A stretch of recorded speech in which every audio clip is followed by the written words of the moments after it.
श्री दासगणु महाराज विस्तृत जीवन परिचय। श्री दासगणु महाराज का जन्म 6 जनवरी 1868 पौष शुद्ध एकादशी शके 1789 को अहिल्यानगर से 14 किलोमीटर दूर स्थित अकोलनेर में स्वर्गीय श्रीमती सावित्री और श्री दत्तात्रेय सहस्रबुद्धे के घर हुआ। उनका जन्मस्थान आज भी अहमदनगर जिला अकोलनेर के दाभोलकर वाड़ा में सुरक्षित रखा गया है। उनका मूल नाम गणपतराव दत्तात्रेय सहस्रबुद्धे था। दासगणु को 2 भाई राम और लक्ष्मण तथा एक बहन द्वारका थी। बचपन से ही दासगणु की कल्पना शक्ति अत्यंत प्रखर थी और मातृभाषा पर उनका विशेष अधिकार था। उनका संवेदनशील और काव्यमय मन स्थानीय तमाशा तथा लोकनाट्य की ओर आकर्षित हुआ, जहां उनकी कल्पना ने मनोहर कविताओं को नया रूप दिया। एक दिन उन्होंने मराठी भाषा में स्वयं लोकप्रिय संगीतमय रचना लावनी लिखनी शुरू की और शीघ्र ही वे तमाशा कलाकारों के बीच प्रसिद्ध हो गए। इसी बीच माता पिता और परिवार ने उनके विवाह का विचार किया ताकि वे जीवन में स्थिर हो सकें।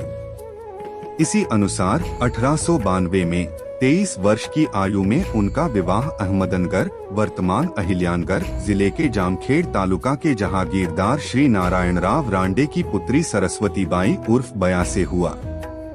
विवाह के बाद दासगणु महाराज रोजगार की तलाश करने लगे। एक दिन रास्ते में उनकी भेंट यूरोपियन पुलिस अधीक्षक श्री केनेडी से हुई, जो सहस्रबुद्धे परिवार को भली भांति जानते थे।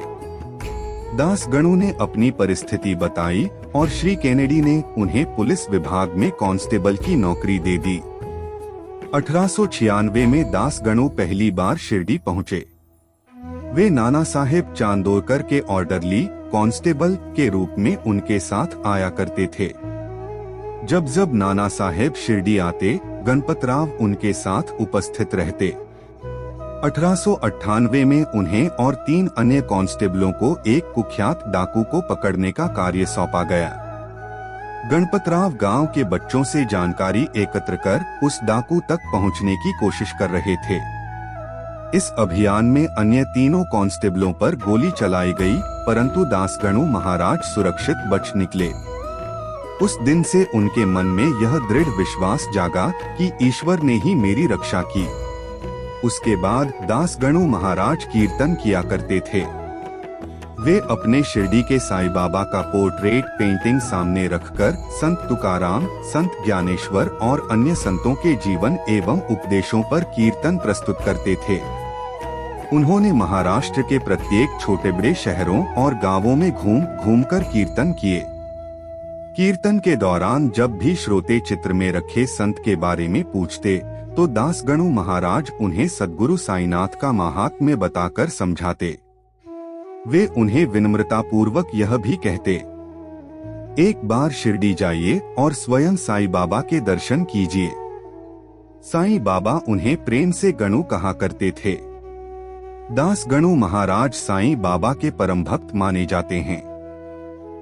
बाबा ने उन्हें साक्षात पांडुरंग का दर्शन दिया था। प्रसिद्ध आरती शिरडी माझे पंढरपुर दासगणु महाराज ने ही रची थी। उनके अनेक अभंगों और भजनों में साईं बाबा का अपार उल्लेख मिलता है। वे साईं बाबा संस्थान के प्रथम अध्यक्ष भी रहे। बाबा की महासमाधि से ठीक 37 दिन पहले दासगणु महाराज ने श्री साईनाथ स्तवन मंजरी नाम का स्तोत्र ग्रंथ लिखा था। यह पुस्तक उन्होंने 9 सितंबर 1918 को नर्मदा नदी के तट पर इंदौर के निकट स्थित महेश्वर में लिखकर पूर्ण की। उन्होंने इसमें लिखा कि जो कोई इस स्तोत्र का पूर्ण श्रद्धा और भक्ति से पाठ करेगा, उसकी सभी मनोकामनाएं सद्गुरु साईनाथ महाराज अवश्य पूर्ण करेंगे।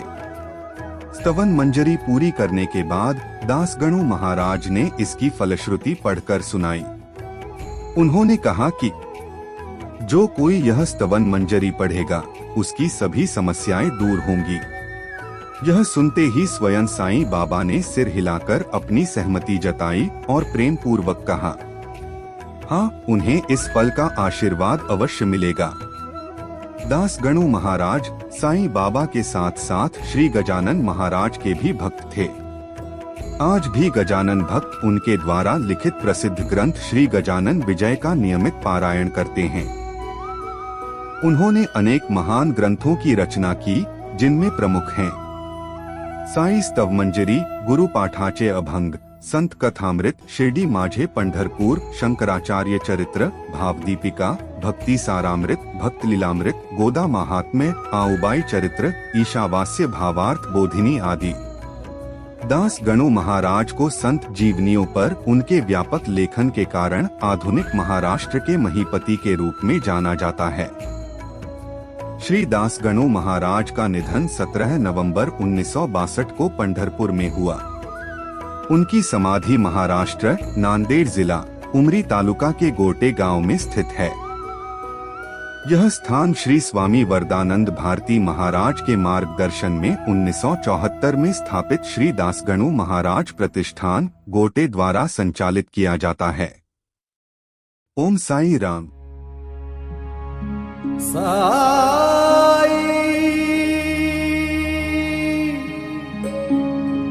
साई